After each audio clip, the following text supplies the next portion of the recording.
Okay, hi guys, it's Rick from Tackle Village. Here we are tying the Pheasant Tail Nymph, a popular and fairly simple nymph pattern.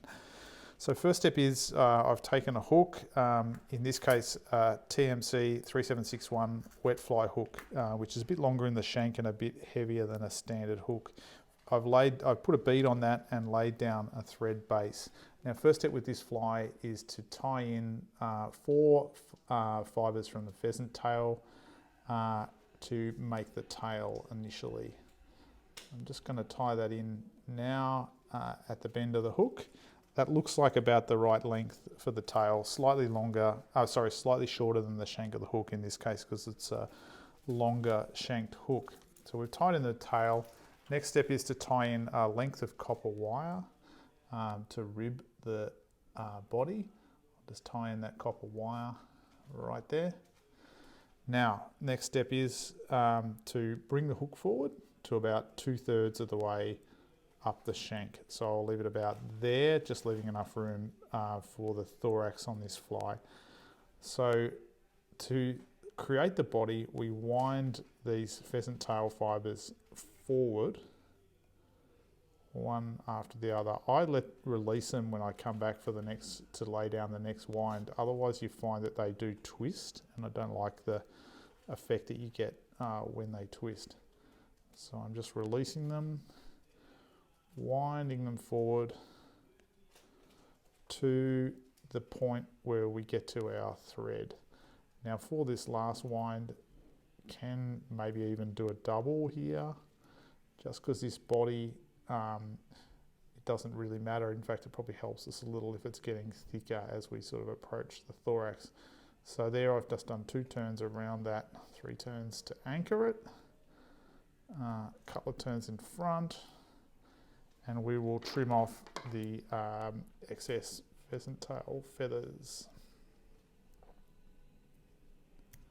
Right, they're gone. Next step is to rib the fly with the wire. Now I like to go the opposite way to which we went with the fibres themselves. So I'm just winding that up to make that segmented body, winding it up to the point where we've got our thread.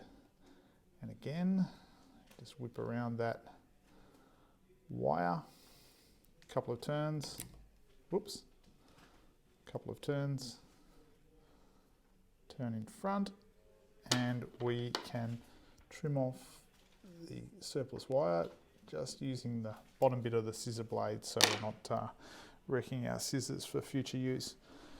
Okay, so now we are tying in our materials for the thorax of the fly. So I've got a couple of peacock curl feathers here, maybe 3 I'll use this time. Yeah, I'll use 3. Right, I'll just cut the bits off the end there and tie these in. Okay, so we tie these in with the excess or the tips facing forward. Tie those in. Bring the thread back to the point where we tied them in. Next step is to tie in 2.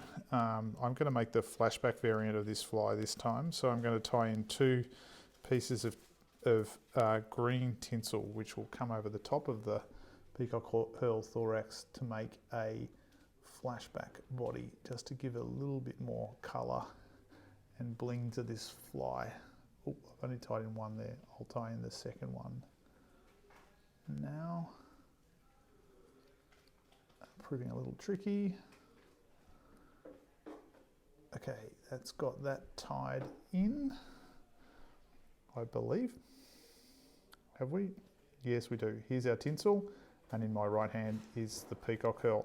So now what we'll do is we'll run the thread up to the base of the bead head, and we'll wrap our peacock curl. Oops, we've lost one there. Bear with me. Get this bobbin out of the way. Okay, now we're going to wrap forward our peacock curl to make the thorax. 1, 2, 3, 4 wraps. 4 wraps. Okay, now what we'll do, that's build our thorax. We'll tie that off just with 1 or 2 wraps, don't need any more there, and we'll trim off the ends. Okay, now we've got the fly almost finished. Last step here is to bring the tinsel across, holding it reasonably taut against the bead head, and then 1, 2, just a third for good measure, 3 wraps over the top, and that's given us our flash back on this fly. I will trim these pieces of tinsel off close to the bead, and now last step here is whip finish, and we are done.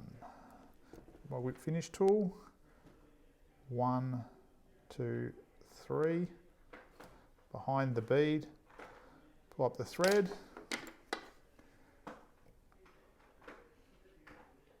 trim off the thread, and there we have it, our pheasant tail flashback nymph